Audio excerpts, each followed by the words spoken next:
pragmatic budget the last time. Now the pressure is on the Finance Minister to make this one a populist budget. But what is in store for the Aam Aadmi this budget session? Hello and welcome. I'm Devina Gupta, and in this show we take you through the expectations and the wish list of the Aam Aadmi for the Finance Minister. A professor in MAM College in Jammu, life for Twinkle Suri is a hectic balance between her job and her home. Earning 12 lakh rupees per annum, she has high expectations from the budget to help her save more money. I feel there should be a rise in the income slab as we women are working very hard and putting in a lot of work hours. And so I feel it's imperative that the exemption limit should be doubly increased to ease her. I would also suggest the introduction of some exclusive women-oriented schemes wherein they can put some money for their rainy days. For this 41-year-old homemaker Suruchi Vadhera, this budget starts with balancing her home budget first. It should consider the housing loans at the most rebate, then income tax, as Mr. Modi has stressed on Beti Bachao, Beti Padhao.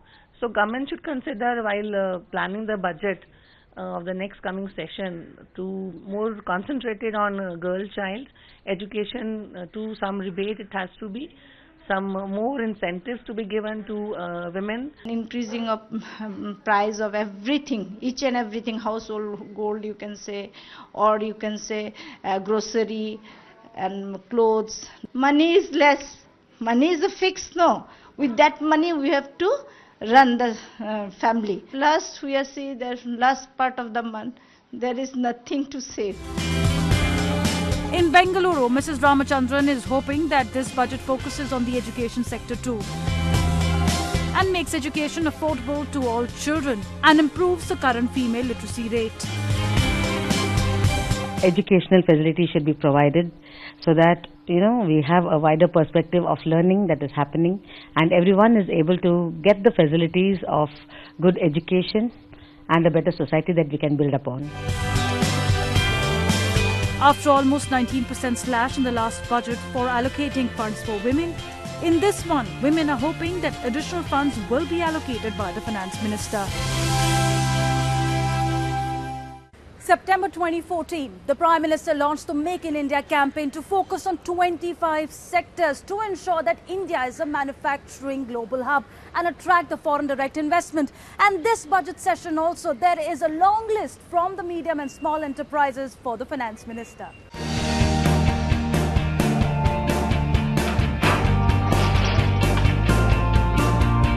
This small town of Kanchipuram in Chennai is famous for its saris.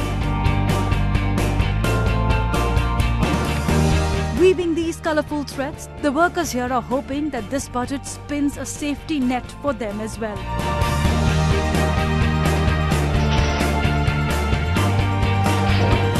When you think about the city of Kanchipuram, the first thing that comes to your mind is the traditional and famous Kanchipuram silk saris.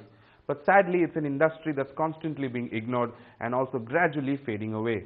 But the workers and weavers over here feel that this is an industry that can be revived, but only with the help of the center and state. தனியார் அதாவது வெளிநாட்டிலேருந்து வர கம்பெனிக்கு பல கோடி ரூபாய் சலுகை கொடுக்குறாங்க. அங்கே வேலை செய்ய போகிறவங்க பார்த்தா ஒரு 25,000 30,000 இல்லை 50,000 பேர் தான்.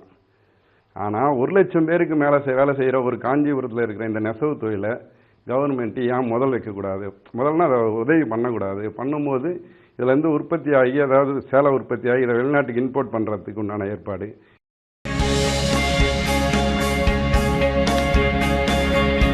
The tea gardens of Assam have put India on a world map for producing 24% of global tea, but yet they struggle for survival. As India's tea exports are abysmally low, with only 11% share in global exports in last financial year,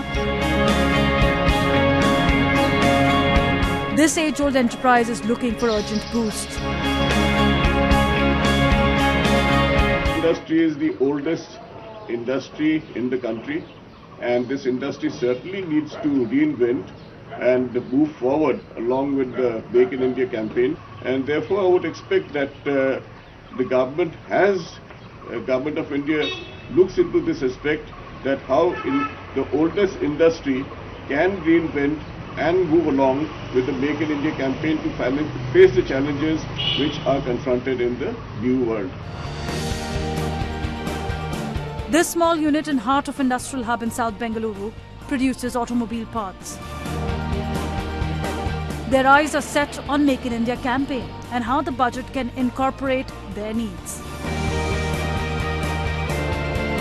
The earlier days, we didn't have that much competition from the other part of the world. Budget, the major expectation is the reduction in the rate of interest, because what we are serving, the rate of interest is very high. They are the backbone of our nation, these small and medium enterprises, and they're hoping that the Finance Minister listens to their need this budget session.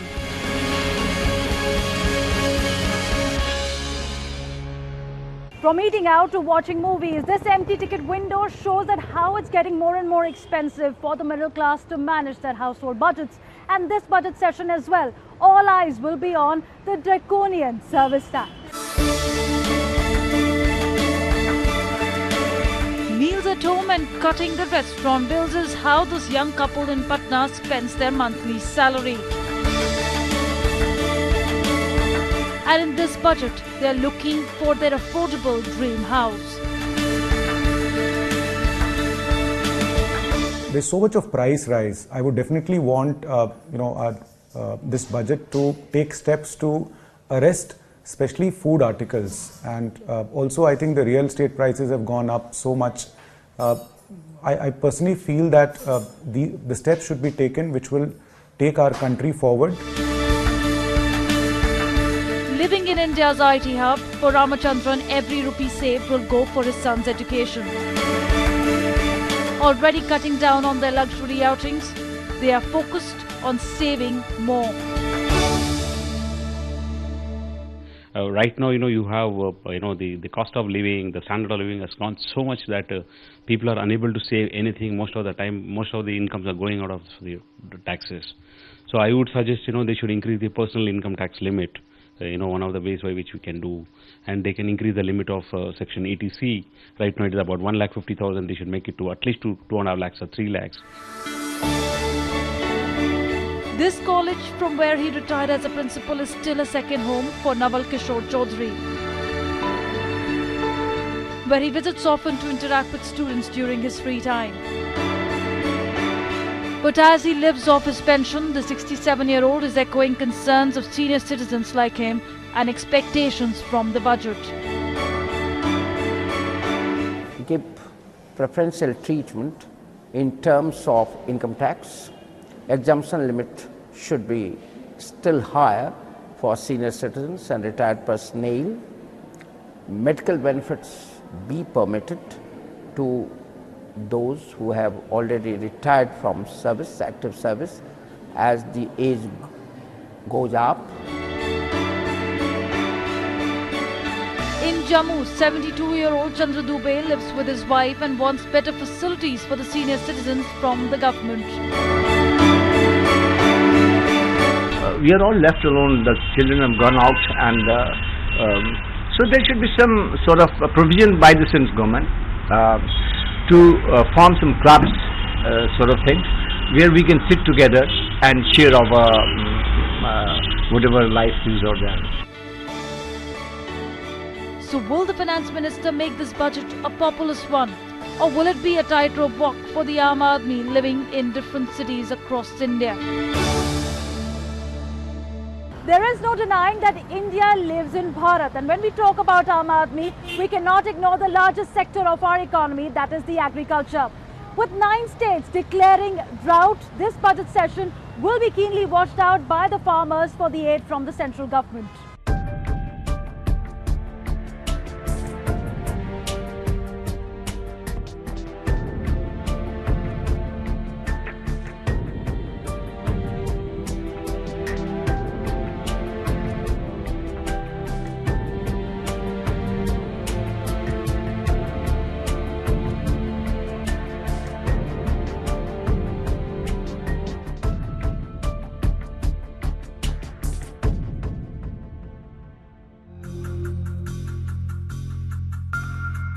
This parched and cracked land is the curse of Bundelkhand farmers.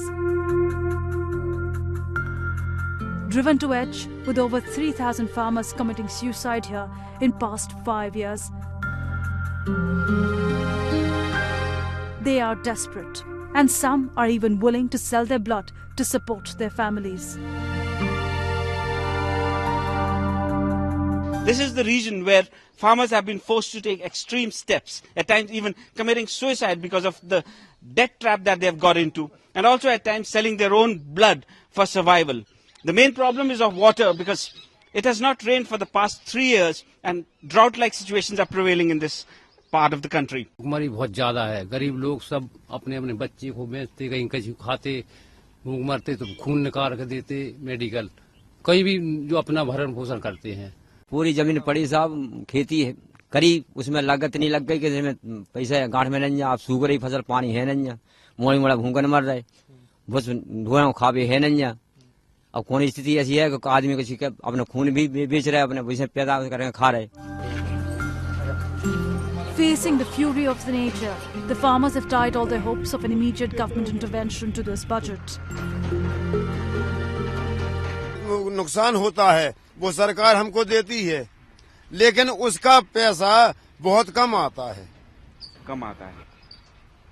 किसी को 2-2 बार check मिल गई है sir, और हमको जो है एक ही बार check मिली है। अभी बोरों में पानी थोड़ा थोड़ा पानी है, कम गहराई कम निकलता है, इसलिए चाह रहे हैं कि अगर छोटे कनेक्शन अगर किसानों को दिए जाएं तो उससे ज्यादातर ना तो बिजली विभाग की चोरी होगी। In Yavatmal, this farmer's life is overshadowed by the glaring sun. As his crop fails for another year, young Nilesh Rathore is trying to make ends meet. 3 consecutive years of drought, Nilesh Rathore's family has only known a life of living off of loans and being under the constant burden of debts. This is a cotton field, and right next to it is a soya bean field, the seeds of which Nilesh had sown this year. However, both the fields have been unproductive and Nilesh has gone into constant loss. थोडंसं पाणी येते, ते पण इथपर्यंत पण नाही येते, कॅनोल आहे ते कॅनोल पण तिथपर्यंत पण पाणी नाही येत, तिकडून येते ना खूप दुरून, तर हा सर्वात लास्ट शेत आहे, याला पाणी पण नाही मिळत. His 5-acre family farm is in state of ruin after his father committed suicide 6 years back. जे नातेवाईक पासून होते 22,000 रुपये, शेतीचं दुष्काळी झाला आणि कर्ज नाही फिटलं, पोरगी लग्नाला आली, आता पैसे नाही आपल्याजवळ, कसं काय करायचं असे म्हणजे विचार करत राहते ना, त्याच्यासाठी गळफाशी घेऊन घेतली. Even as the Prime Minister unveils the crop insurance scheme, a lot needs to be done. In a country where you have more than 25% of the people below the poverty line, you have to make sure that a very large section of the population is entitled to cheap food. You have to make sure that the farm sector, which is stressed, will have to be supported. And if you look at the whole structure of the Indian economy, it's the agricultural sector, particularly in the last 2 years when you've had a poorer monsoon, which has been stressed, and therefore you'll need to put funds into that particular sector. So as the Finance Minister looks to balance the subsidy bill, the sector that is the largest employer in India will be the one that is watching for much needed aid. On that note, we take a very short break, but it's a pit stop, so be with us on the other side as we get you what India wants more.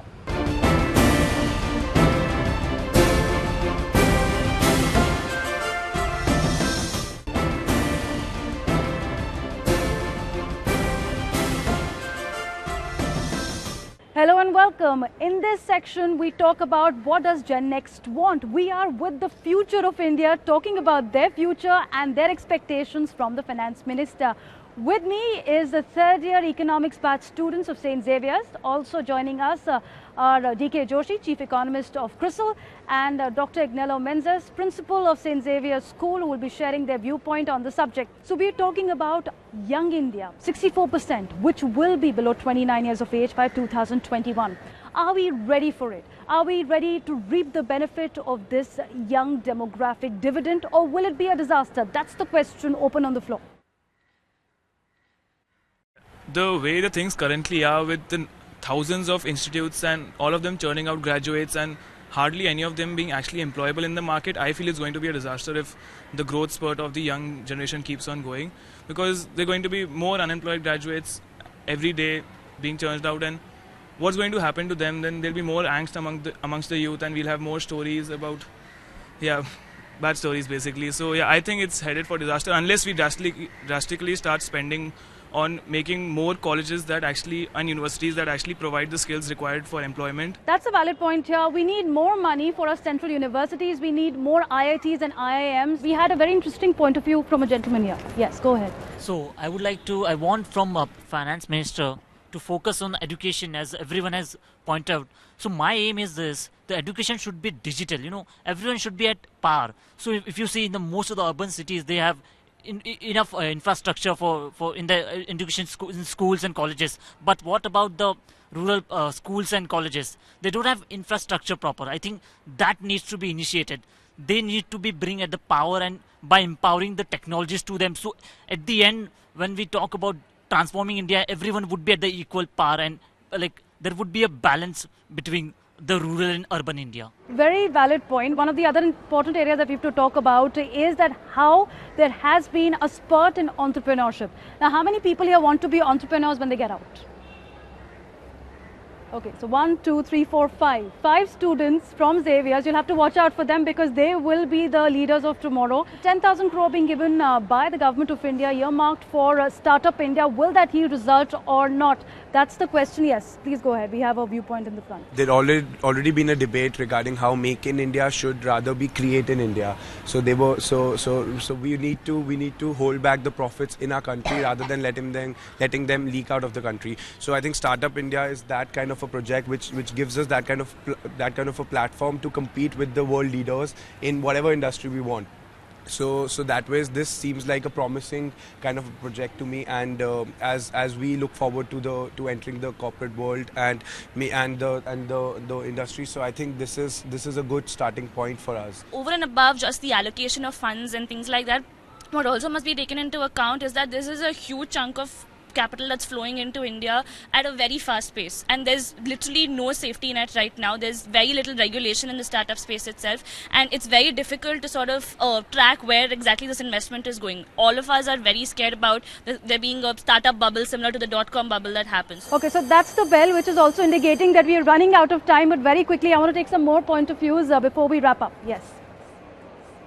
Continuation to what she said, I also, as a prospective entrepreneur, I want to see how the economy is doing, especially when we have NPS bursting at its seams and banking sector going down day by day. When we have steel mills going down in Punjab and West Bengal, it is not very a positive sign for a prospective entrepreneur to start his own business as of now. So I want to see the implementation happening more than allocation also at the same time. These things look very good on paper, but what do we have in real? Fair enough. We need the promises that are made to be promises that should be resulting into action as well. Yes, go ahead. The other thing that I was one of the proposals of the budget was that if a foreign company invests more than $2 billion in India, they are given easier residential policy and work permits are given to them. So I think such policies are also good because it makes the entire work environment in India more appealing to the foreign investors. And if more people like these come into India, there's more job opportunities for us, because startups is one line of employment, but for people who are not inclined towards that, more schemes such as this, more schemes where India is more integrated with the global market, global job market also, will be better for the youth of India. So how many of you are able to enjoy the pocket money you get? How many? Okay, show of hands. You're able to enjoy, you're satisfied with the pocket money. Are you getting more than the others? Are you getting more than the others? Of course. Is everybody's pocket money inflation proof, as they say it? No? Okay, what would you like to be done as far as the budget is concerned over the increase in prices that you see? As an example, the other day on a bill of I think 500 odd, I paid taxes of another 200. So I think that's grossly unfair to certain sections. I mean, Sir did point out that entertainment consumption and food and beverage consumption is not going to go down regardless of the taxes that you put on it. But then are we restricting it to a certain class? It's highly restrictive because people like us may be able to inflation-proof our pocket money, so to say, but that may not necessarily be so for everybody else. Mr. Joshi, is that the answer? Do you think that if the service tax is increased, then the consumption will also go down by the younger India? Government should raise it slowly, and they've already been doing that. So my sense is that in the name of aligning it with the goods and services tax, which is eventually going to come, I think they will raise the service tax, and I think the critical issue there is where should they spend the money. I mean, you were talking about subsidies, etc., but I think there are other important things like creating infrastructure and so on and so forth. I think that should be the focus of the government. I think they have to move away from subsidies towards more productive spending. Yes, go ahead. There should be a greater penetration of skilling India in the rural spaces. Okay, you've got to have more centers of ITIs in the rural spaces. Okay. And when you're looking in terms of this whole idea that Dr. Joshi was talking about, service taxes, which you're so easily saying it should go upwards, I'm more interested in the number of services that are going to be taxed. I know ultimately GST will bring everything on parity, but then one group of people that is definitely going to suffer are the lower income groups, which would be there in the rural spaces. And I think that's another segment that the budget should be addressing. Quickly, yes or no? And this is where we wrap up as well. Quickly, yes or no? Do you want smartphones to be cheaper? Yes. Okay. Do you want movie tickets to be cheaper? Yes. Do you want your food bills to go down? Yes. Absolutely. Do you feel there should be cheaper branded clothes? No. Girls don't want cheaper clothes? Okay. She said no, there shouldn't be cheaper branded clothes. Yes. Why? Because like Sir pointed out, there are certain sections of the population that need to be protected from the effects of inflation. And if you can afford branded clothes in the first place, all of us know that India is at that tipping point of development right now. And if it means that you're contributing a little more, to the nation's wealth when you spend on your next Prada bag or your whatever shoes, you might as well do that. If you can afford branded clothes, I'm pretty sure you can afford a slight increase in taxes. Okay, so for the record, I can't afford Prada. I don't know how many over here can, but I cannot definitely. With that, time has run out for this discussion, but the debate goes on. As the list is long for the Finance Minister, it will be a balancing act for him, and the young India knows what it wants. It's been a great discussion for me, and we hope to see many of these expectations included in the Finance Minister's list. Thank you for watching.